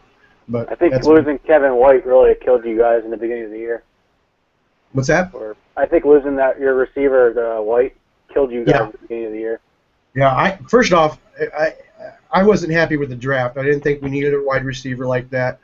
I still thought we needed like maybe some more offensive line protection. You know, but I guess like when I draft, I always think offensive line protection. Like, I mean, like that's where I would probably spend my first 3 rounds every year. After every year, that would be offensive line. It all starts around there. You can all get some beast in the later rounds for defense, but hey, I'm a filmmaker. So he's not a head coach. You know, I did play sports in college, so I mean, like, but you know, I'm not the head coach, so or the general manager, or even, you know, probably wouldn't even get a whisper into him. So I don't know. We all throw in $50. We get a bunch of people. Mm-hmm. We buy out a team that goes to LA. Let's just get a bunch of people. Let's all buy out a team, and we'll just like. If it goes to LA, I guarantee Magic Johnson will have something to do with it. He wants to buy every damn thing that comes to LA, which is Magic Johnson sports package. Absolutely. We should just go buy Cleveland. Let's just do it. Buy Cleveland. Fuck it. Buy Detroit. Yeah, you can buy the whole city. You can buy Detroit for pennies, man. My buddy did. He bought a mansion for like $12,000. Like, it was like, he's like, I don't have any neighbors, and you know. But I'm like, I'm living in a mansion. That's cool. Well, you live in fucking Detroit, so enjoy that, That's buddy. why, yeah. Absolutely. All right, if you guys want to plug in your stuff one more time right before you get off. Okay. Plug what? My channel. Well, Michael absolutely. Stewart, can't miss it. Prognosticator, blah blah blah. Words. And check his movie out. We're just getting ready to release a premiere for my movie that we spent all summer making. So go look up on Facebook. It's Hungry Eyes the movie. It's really good. We shot with the best cameras, and our actors really brought it through. So I guess I'll push that. Just go to my page on Facebook, GW Welsh, and I post about my karaoke and my film endeavors, and that's pretty much what I do on that page. Multi-talented, wow. I mean, I'm about to be in the show Vikings, it's a Awesome. Channel. Minnesota Vikings or No, History Channel Vikings. It's got it has Gabriel Byrne. It's a show about actual Vikings, and My dad watches that show. so on March 13th. Or unless it's not. Okay. I know what you're talking about. Trying to get in. Catbox is trying to get in. So hey, peace. Thank you. You guys have a good Thanksgiving. Thanks for having us coming here and asking questions. Thanks a lot, guys. See you guys. Thanks for coming in. Happy Thanksgiving to you too. All right, peace. Peace. All right. That was well done. Very well done. Very good. Very good. All right, Logan should be coming on in 2 seconds. And I haven't heard back from the 8:30, so we'll have Halfmoon join in at 8:30. I thought we had somebody at 8:30, Chris. Hey, Logan. Hey. Hello. What's up, Logan? Man, you guys are loud. Hold on 1 second. Sorry, guys. Coming from a Jets fan, we're loud. Wow. Oh, yeah. No. The mic is loud. That's funny. Okay. Coming from a New Yorker, yeah. No, you guys are not loud. I'm probably the loudest of the prognosticators. So, yeah. Coming from a Jets fan, we're loud. Wow. Oh, yeah. No.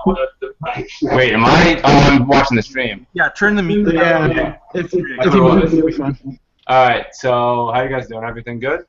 Everything's good. Tell us about yourself and your channel, Logan. Well, everything's not good. My Jets stink, as if you watched my video that I plugged on Tuesday. But channel Logan Brett, I just am a bold guy, New York guy that just does bold predictions that I actually believe in and try to give as much information on why I make those predictions. So that's my channel. I'll be making other videos on other sports soon, but right now just focusing on the NFL and how my New York Jets are horrendous. So, yeah, that's what I do. They're not that bad. They'll definitely get a wild card spot, I think. Not a shot. I think so. I think they'll pull it out in the end. Sad but true. I look at the reality, and I really think that the Raiders are going to lose out, so they're not making it. So that's a good thing. I think they're going to be 7-9,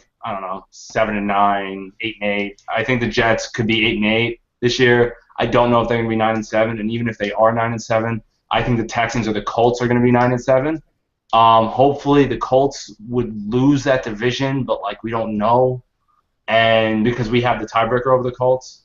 But I predict that the Colts are actually going to be 9-7. The Texans are going to be 9-7. Texans are going to lose the tiebreaker to the Colts, and then they're going to beat the tiebreaker to the Jets, and then the Steelers are getting a spot. So that's what I believe in.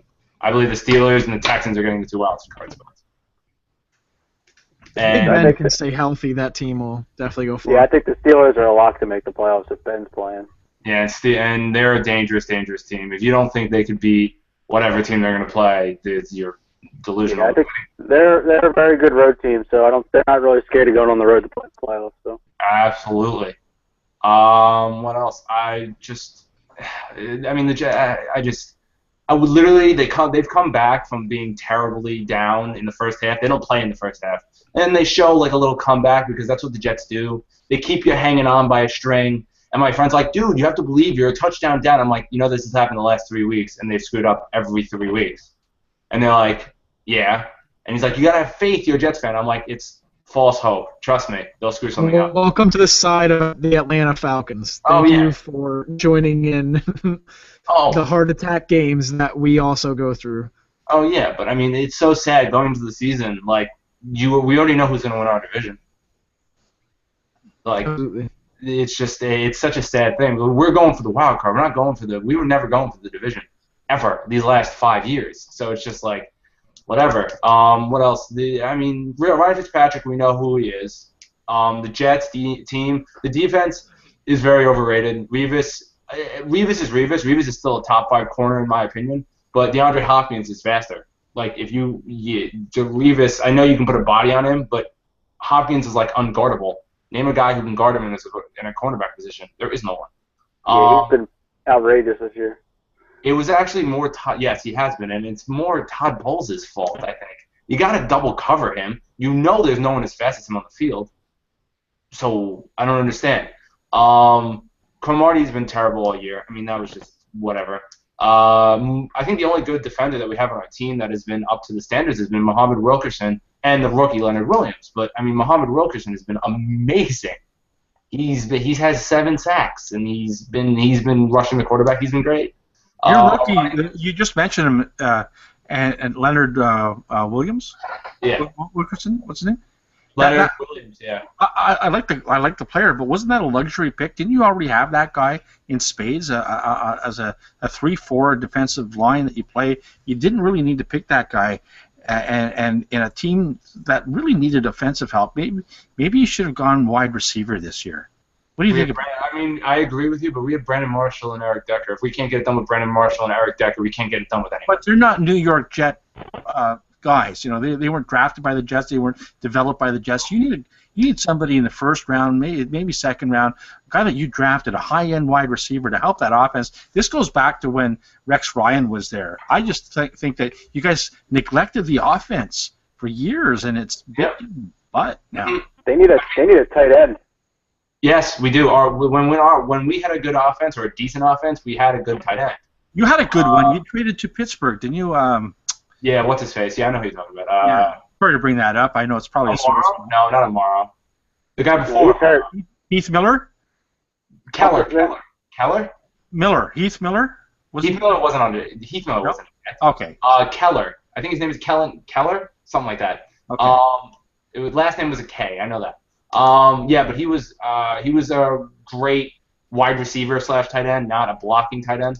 I know who you're talking about, but can you name that last time the Jets had a good quarterback? A good quarterback, not a great quarterback, a good quarterback. Joe Namath. Vinny Testaverde was a good quarterback. Probably Pennington. I'd say Pennington, probably.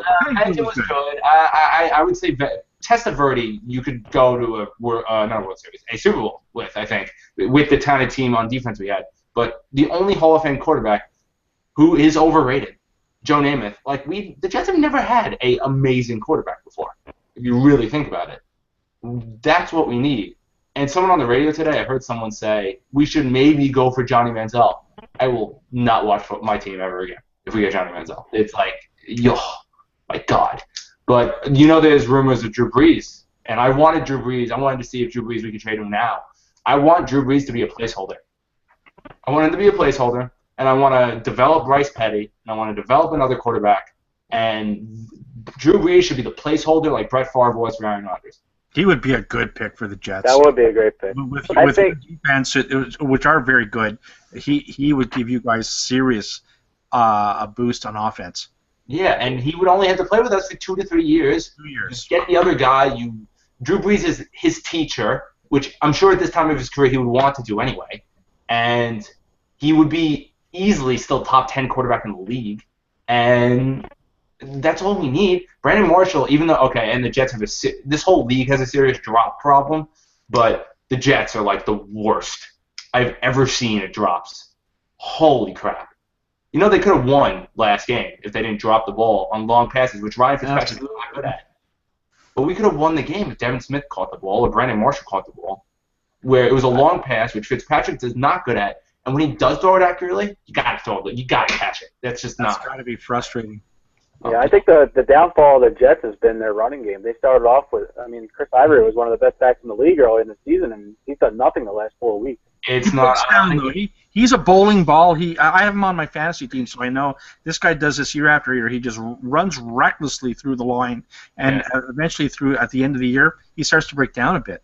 Yeah, it's partly that, and it's also partly, if you look at now, after the Patriots game, everyone's going by what the Patriots did, which is pretty much stack the line on first down, and then you can't really throw it on second and run it up. on 2nd and 10, or if you do, it would be a 3rd and 7, and then 3rd and 7 you got to pass it. So Chris Ivory hasn't even gotten out of the backfield, which isn't his fault. Sorry. Oh, I just picked up the phone. All right, I'll be back. Hold on one sec. Sorry. Hello. All right. You have a phone a friend.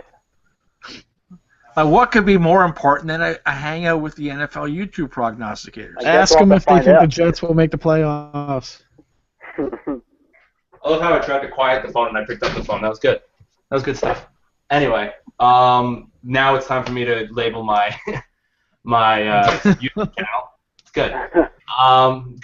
Good stream quality. I'm Logan Brett on YouTube. I'm at Logan Schiff on Twitter.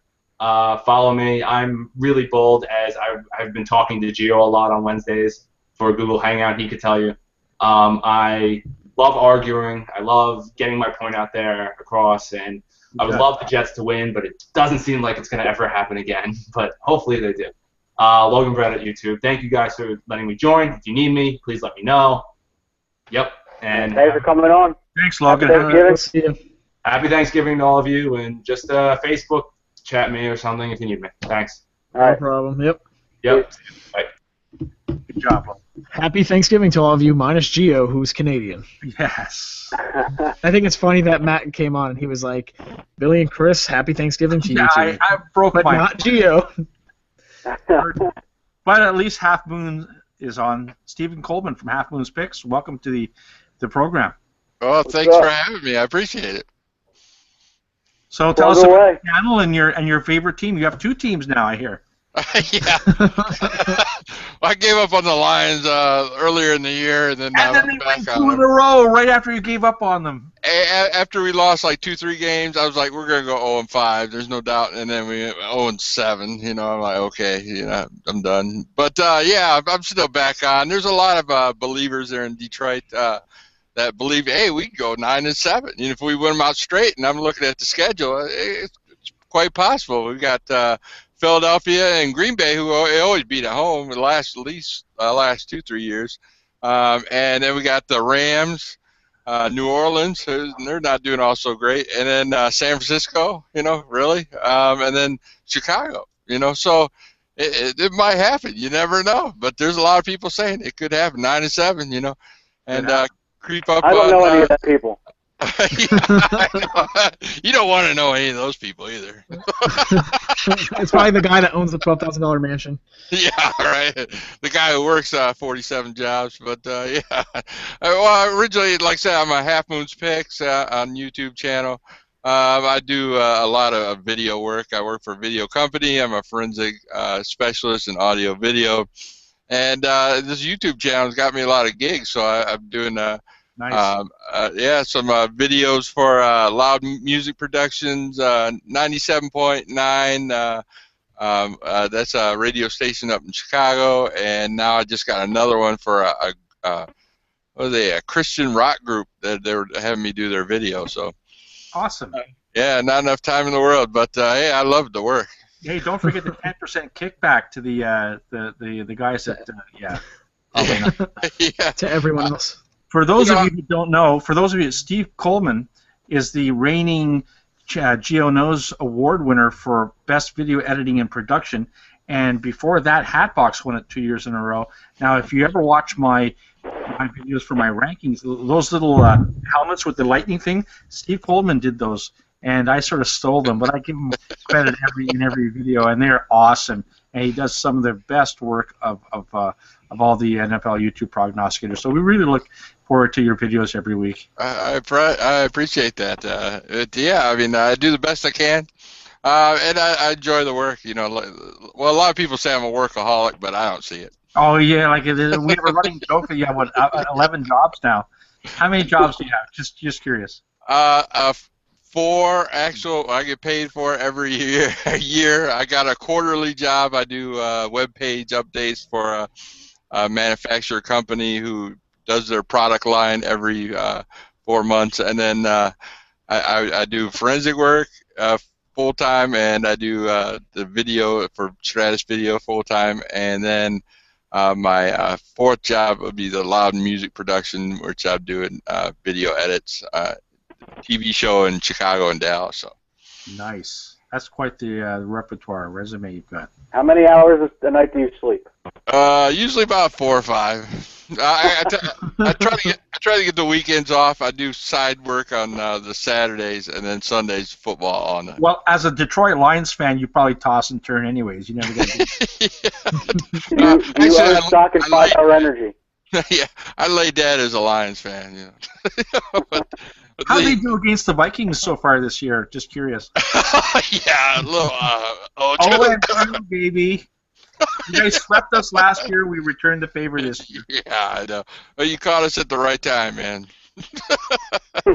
That's too bad. I love the Lions. You know, as a Vikings fan, seeing the Bears win it back in, '84 or whatever, and with Walter Payton and all those greats, and then the Packers always really good. I mean, come on, throw a little love to my Vikings and Lions. You had the '60s, you know, and Tarkington, you know, hey, before my time, but hey, I was rooting for him as a fetus.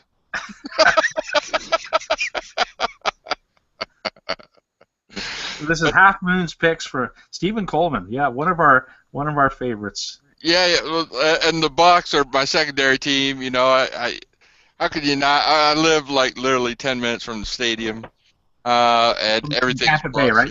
Yeah, Tampa Bay Bucks. Yeah, and the whole Jameis Winston throwing 5 touchdowns, and you know, even my video last week, I said, you know, that was my #1 pick. The Bucks are gonna beat Philadelphia. You know, #1, no doubt in my mind. And everybody's like, no, Philadelphia. I got so much hate from the Philadelphia people, but I have nothing against Philadelphia. I'm just telling you, you're going to lose, you know. We're 7-point dogs. Yeah, I made that mistake. Yeah, I know. 7-point dogs. We're going to win this sucker. So, I know how the Bucks play. Yeah, every day I listen to them on the radio, their TV shows. I hear Lovie Smith on the radio every week. He puts out an announcement, goes live on the radio, and I hear that. So I already know what's going on with the Bucks, you know. And they can't win at home to save their life, but you know they go on the road and be, you know, killer. So and I thought they were gonna lose Dallas, you know, when Romo's you know, wasn't in, but. Somehow they pulled it off at the very end of the game. The Bucks did at the very end, because I didn't take into effect how bad the Cowboys' defense was in the fourth quarter. I forgot all about it. I forgot, man, they were so bad in the fourth quarter, and that's why this week, you know, when they say, "Hey, Cowboys are gonna beat Carolina," that fourth quarter defense, man, you can't hold nothing. They always die in the fourth quarter every time, every game. I thought. Hey, Romo last week barely won it. And the fourth quarter just up and died at the end, but they just barely squeaked by. So if you think you're going to hold Carolina that whole game, especially the fourth quarter, it might be close up to the fourth quarter, and then the Cowboys' defense is just not going to be there. Cam Newton's going to run all over them, get a score or 2 above. I don't have any, you know, Des Bryant, big head, Tony Romo, great quarterback, but that defense stinks. You know, they get tired quickly. So I don't know what it is. Just you look at every game this year on how the Cowboys' fourth quarter just dies. Don't you think most of it was because Romo wasn't there? Yeah, I watch every single game. I got all these TVs. I watch all the games, the Red Zone, and the ones I can't watch, I'll go back and watch on the NFL. The app I got where you can watch any game, especially you watch every game in 45 minutes. So, yeah, I'm pretty well, because that's all I do from the second I wake up on Sunday all the way till I go to sleep. You know, so non-stop football. I wish I could be more involved with the channel and the admin, all that stuff, but time's a big factor. But you know, I love it to death, and I do anything I can for you guys. So I love the videos. You know, sometimes it gets a little tedious, but that's what the off season for, to, you know, make up for it and do other things. But you know, it's fun. You know. Yeah, we have a good time. Oh, the Pick'em League and the Fantasy League I suck at, and the Eliminator Challenge. You know. What are you talking about? You suck at the Eliminator Challenge. You're in first place. I was first place in every one except for the Fantasy League. That was my first time ever doing fantasy. I just did it just to, you know, just to try. But Yeah, I was doing good in the pick'em leagues. I think I'm like a game behind or something like that. And the I'm doing eliminator. shit. I cannot put my confidence points on teams that win for me. That's my problem. The last couple of weeks been pretty brutal. Yeah, with the big teams losing, and then there goes all your confidence points. But everybody else fails too, so you got to figure that. But I won the upsets because I picked like the Colts and the Bucks. Those are the winners. I picked them on my video. I put them on the straight up the picking league, and then you got to know who to go for and who to pick. And that's why getting those upsets, that's the big thing. If you get the upsets, you're gold. But you could also shoot yourself in the foot as well. So but you do your homework and everything works out. Steven, do you know who the only person you beat in the NFL YouTube Prognosticators Fantasy League is? No clue. It was me, man. He lost to everybody, but his team showed up against mine. Wow. Yeah, but you have the bad luck, though. We even said before, and that's in another live stream video for the YouTube Progs draft. It was Gio's like, oh, every year I get the 12th pick. The very last pick is always mine. Just put my name on it. And the computer randomized it, and he ended up getting the last pick in the draft again. And he was so pissed off. I got the 702 call.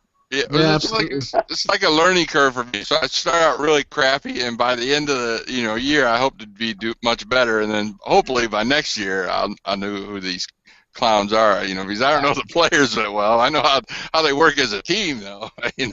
Absolutely.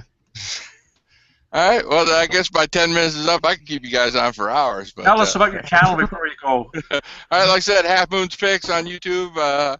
I just do a weekly video on who I think the best picks are. I do a ranking of 4, 1, 2, 3, 4. I have all stats.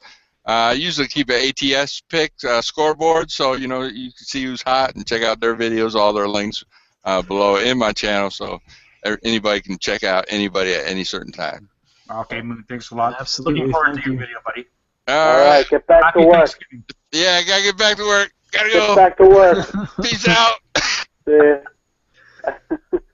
All right, Matt. Welcome back. Hey, guys. Welcome back. Good to be back. Yeah, I was looking up some more stats. While watching the video. Yeah, he's uploading the stats into his brain. Yeah, you should do a video saying Matt's stats. It would be awesome. Oh, there you go. Actually, yeah, it's funny because in high school I did the stats for my football team. That's what everybody called me, Matt the Stat. Nice. Yeah. So just gonna throw this out there. That would be really good for the website, Matt's stats. Okay. Yeah, just gonna throw that out there. Yeah, I'll give you a couple right now. I looked it up. Your disclosure. Really being his game, he's got his big game. It's Patriots Broncos. It's not really as exciting now with Manning being out, but Speak for yourself, Brady, Matt. I believe this. I think the only team he has a losing record ever against anybody else in the NFL is your Denver Broncos. Yes, he is 6-7 all time against the Broncos all time, and he is 2-5 on the road in Denver. Wow. So we're really starting to find out some confidence there. Yes, sir. Yeah. So, Logan Brett said statties with Matties. Change it up. I actually looked up some stats for your guys' big game. I know for you guys it's a little bit of a half boxing news, a little bit of a war, and it's this involves the receiving core of the Falcons and the Vikings. Thank you. So Julio Jones is leading the league in receiving in yards and receptions. I actually believe he's tied with Marvin Harrison for most receptions all time through the first 10 games. Okay? So the next person on the Vikings, who's number 1, Stephon Diggs, is 34th. He's their number 1 receiver on the team, and he's 34th in yards. There you go, Gio. Okay?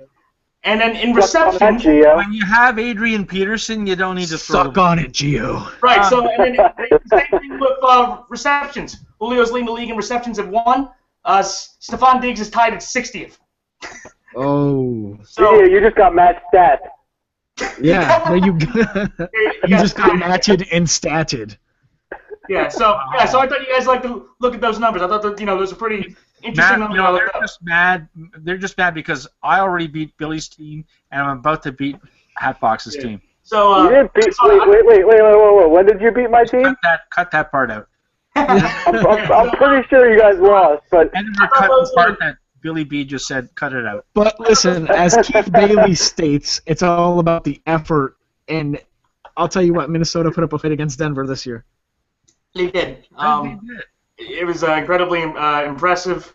It wasn't for Bridgewater fumbling there, they could have maybe got the win. So, who knows? So, yeah, so I thought you guys would like those numbers. I thought those would be interesting numbers that you guys can think about. I like Statties with Matties. Fantastic. That's your weekly stat, Matt with the stats. Yeah. We'll have to think of something for that. That's actually pretty good, Gio. I like your thinking. Yeah, I'm working it. I'm always working the angle. Yeah. So, but hey, it's an exciting week. I'm excited for all three games. You got Lions, Lions Eagles. That's kind of an interesting toss-up there. I believe that if they lose that game, the Eagles do, they might not win another game the rest of the year. Or they probably, in my opinion. Absolutely. Yeah, because after that, you have to go to New England. You have Buffalo at home. You have Arizona at home. You have Washington at home, and then you end at the Giants, which I think they could lose every one of those games. They're at least going to lose 3 of those. The other 2 divisional games are toss-up. Well, let's jump into some. I had a few questions in the actual chat room. Yeah, sure. Gio, we'll start with you. I think it was Mitchell Bohr, weekly viewer on my channel, states, who is your guys' most dominant defensive player this year so far? One player, not a defense, one player. In the league? Yes. Wow, that's a good question. You know what? I'm gonna throw a surprise out to you, and I'm gonna say Talib or Denver. I mean, oh my God, the eye poker, Billy! I can't get over that eye poker. This guy's played really good. I mean, he went 3 Stooges on Allen there. He went 3 Stooges on. That's what I thought. Okay, the eye poke aside, I mean, the guy, I don't think he meant to do that. The guy's played great. He's the straw that stirs the drink on that defense. It's a very good defense. I mean, they have a lot of very good players, but Talib has played better, in my opinion, than Revis, and I can't think of a better cornerback who in the league right now. That's my guy. Carolinas, Josh Norman. I put him up there. Okay. Is that because of his picks in the first few games, or is that because... No, just because of his consistency the whole year. Kuechly's been good. Kuechly was good as well. Everyone says J.J. Watt's not having he's actually having a very good year statistically. He's good as well. But no, I'll put to answer the question, I'll go with Talib from Denver. Absolutely. I actually, I'm with the conventional. I said J.J. Watt. And actually in the comments, I mentioned to him because he mentioned Von Miller. And I looked up their stats. I'm at the stat again. J.J. Watt actually has 30 more tackles and 5.5 more sacks than Von Miller does. So, to me, that's pretty staggering difference there to say Von Miller. That was what he said. So. Talib missed one game, right? He was suspended. Yeah, with the eye poke, yes. With the eye poke, yes. And then that was Denver's game against Kansas. Kansas. And Kansas City offensively put the boots to them. I'm just telling you. Offensively? You're saying offensively they did? Oh, no, defensively. Yeah, their defense has averaged 9.3 points per game during this 4-game. Well, how many points did Kansas City score in Denver in that game? 20. Yeah, but 29? You got to look. If you look at where they started at their Denver's 48 every drive. Yeah, Denver only get because Talib was there. I'm just saying. Because Manning kept getting picked off. Yeah, the Chiefs only had 5 first downs that whole game. 5. Okay, well, they won the game, right? Yeah. Well, I'm not saying that. I'm just saying. Talib wasn't there, right? Right, but I guess. I'm just saying. With Manning throwing all those interceptions, I wouldn't really expect Talib or the defense even with Talib. You're getting balled. They didn't lose because Talib wasn't playing. They lost because Manning sucked. Well, that too, but Talib is my guy for the defensive player of the year. That's my answer to that very good question. Thank you very much. I appreciate it. My pick would be, I think, Luke Kuechly. I love that guy. I absolutely love Luke Kuechly. He's a machine for sure, but he missed a couple of games and he still won. I just think he's tackling so good. He's a phenomenal defensive player. I would say he's the best linebacker in the league. I don't know about defensive player though. That's my thing. I think defensive player, you got to put defensive tackles. Outstanding linebacker. And safety. Yeah, I will give him that, and I will give him top 5. I would say top 5 defensive player I just don't know with J.J. Watt, how he's going statistically. I know that record-wise, that's huge Panthers' edge because 10-0 and 5-5 is completely different. But if I had to just go off pure ability and just pure numbers, I'd go J.J. Watt again. I know it's old conventional hat, but can't argue with it. I'll throw a random out there, also a linebacker, Levante David from Tampa Bay. Yeah, he's done really well too. He had a monster game against the ultimate accident waiting to happen, Mark Sanchez. Yeah, absolutely. But he's ranked 5th in the league in tackles, and to be literally ranked in the top 10 of anything for defense for like a player for their situation or for their actual spot, especially for the Bucks who basically don't have a defense. They went out and got Quan Alexander, rookie. Oh, by the way, he's facing a 4-game. He's doing really well. By the way, he's facing a 4-game. He's facing a 4-game suspension. Quan Alexander. Levante David? No, Quan Alexander. Yeah. Oh, okay. I didn't see that. But I have to say Levante David because he's doing something for a defense that they didn't have defense over the past few years, and their offense is just starting to click. But I think the Bucks D is what everyone's not looking at. Everyone's looking at Winston, and I think the Bucks D is just getting overlooked. Yeah, give Lovey his credit.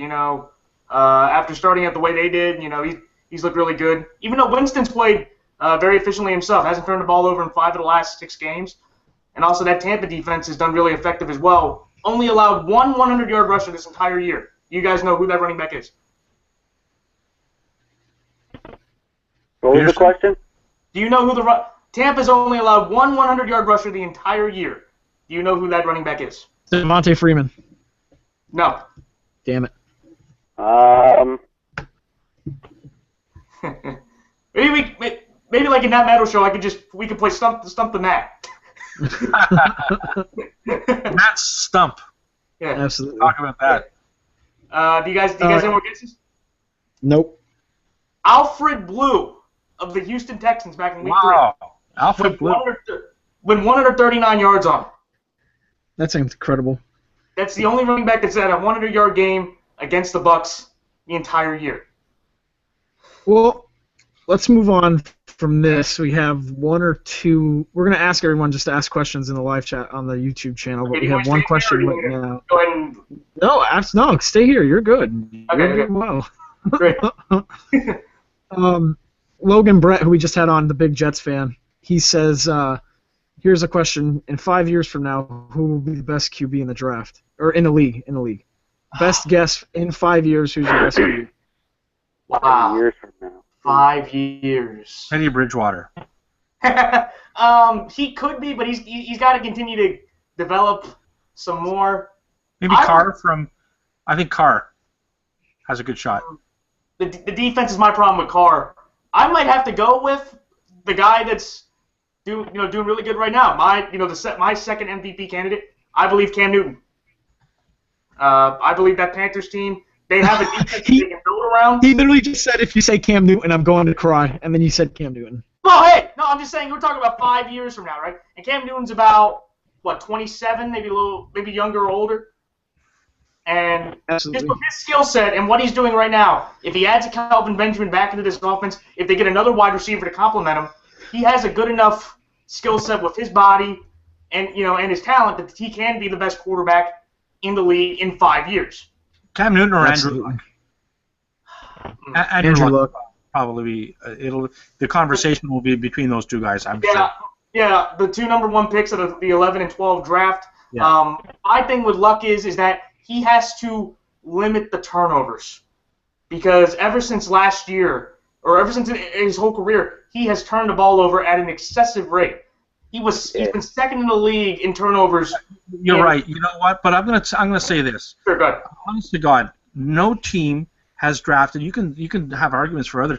No team has drafted more poorly than the Colts have for the last 20 years. This is a team that has had the luxury of Peyton Manning and Andrew Luck, and they don't draft offensive linemen. They don't draft other players at skill position necessarily, let alone defensive players. Cam Newton's Carolina Panthers, the Panthers themselves, have had one of the best drafts year after year after year after year for 5 years. They're solid on every position. The Colts are. I agree with that 100%. When you look at the guys that they picked up, remember they picked up Todd Harriman's from Philadelphia that now he's sitting on the bench. They gave Anthony Costanzo a 4-year contract, which I didn't even quite understand because I didn't think he was that good of a left tackle.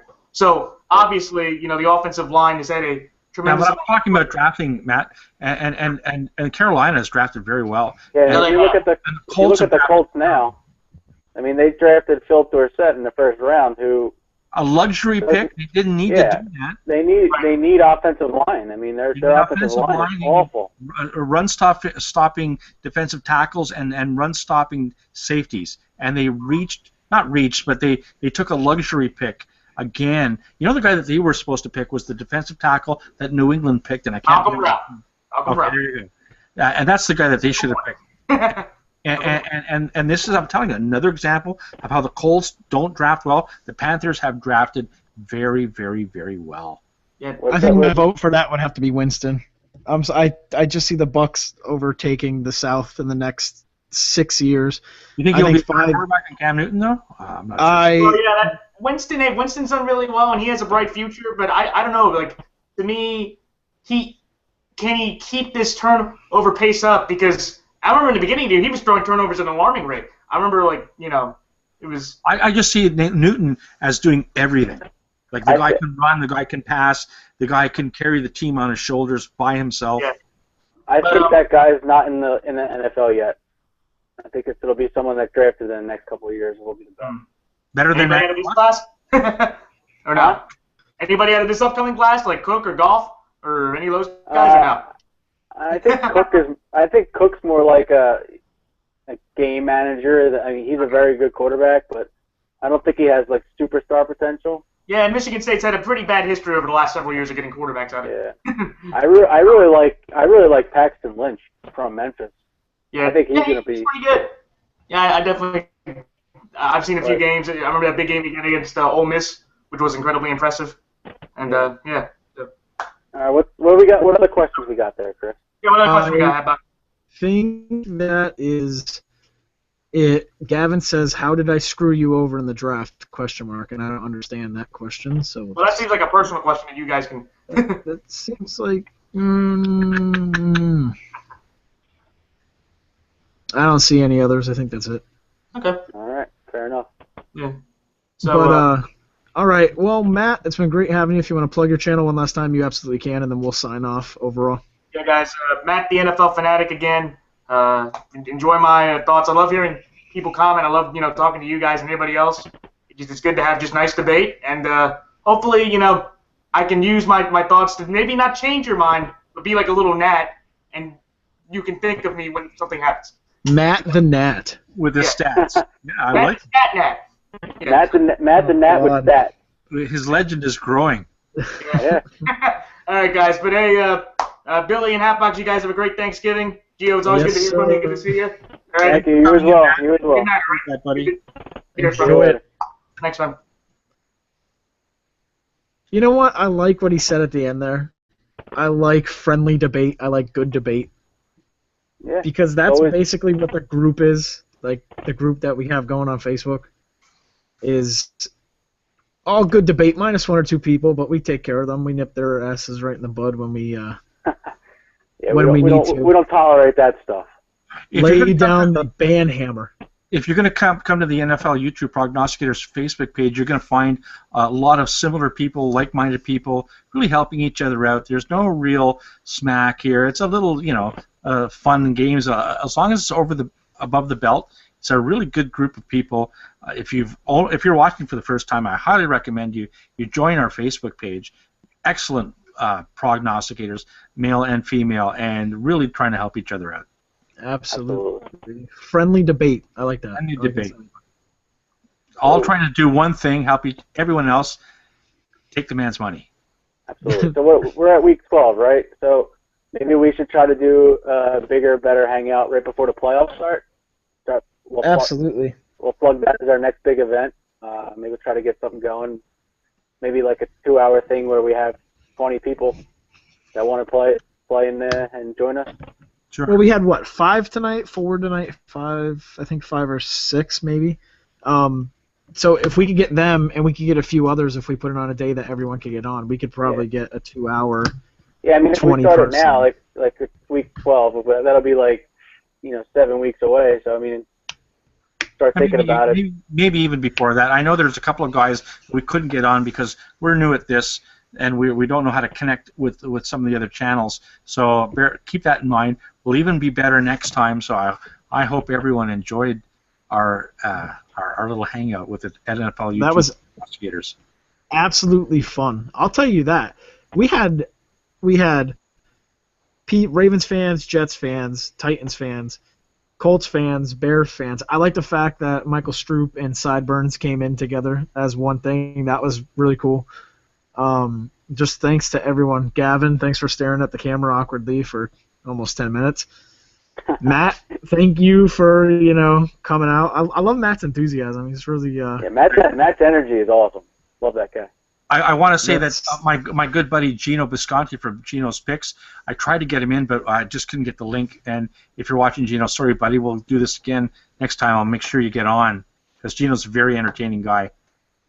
Absolutely. And once we do another one of these, we'll post it in the group and we'll have everyone sign up like we did again. I think this went extremely well. This could have crashed and burned right when it started because we were having problems, but everyone coming in when they were supposed to, right on time, exiting when they were supposed to, right on time. Yeah, it was really well done. Everything flowed tonight. Also, we missed our other administrator, JR, who had to work tonight. JR from Bridgewater's Finest, great guy too. It would have been great to have him. Well, we'll do it. Blockbuster_guy on Twitter. Don't forget that. Yeah. This is Bridgewater's Finest on YouTube. Blockbuster_guy on Twitter.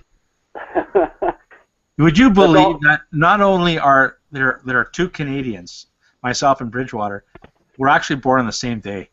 What are the odds? There you go. And don't you guys live somewhat close to one another? Not at all. Never mind then. No. This is Canada really big. I probably live closer to both of you guys than I do to JR. We'll have to drive up sometime to come meet you. Epic. We'll drive up. We'll hang out. Yeah. We'll get a nice Canadian ale. Well, that's what I mean. Like, I think last year I tried to get everybody to come down to Atlantic City. Yeah, we were trying to go to Atlantic City. I'm totally down for that. Yeah, we'll do that one of these days. Okay, guys, maybe we should sign off. Why don't you go ahead and say who you are and your channel? I'll go first then. So I'm Hatbox again. The Hatbox Kid on YouTube. You can find me at ChrisCarter18 on Twitter, Facebook page. You'll find me in the group. We're all very active in the group, so just look for our names and everything. And if you're watching this, it's because you're on my channel, so definitely subscribe. There you go. All right, I'm Billy B. Billy B on Twitter. Bill's the Man. 88 on Twitter, and Billy B on YouTube. Like I said, this is a blast. We have a good time. I love the guys we are with the page, so hopefully you guys enjoyed this. My name is Gio from Gio Knows, and that's the name of my YouTube channel. That is the name of my Twitter handle. Gio Knows everything. So it has been certainly been a blast, and I hope to see you on the Facebook page. And happy Thanksgiving to all of you. And I just want to say one last thing. Let's take the man's money. Yes. Happy Thanksgiving. See you guys. Take care.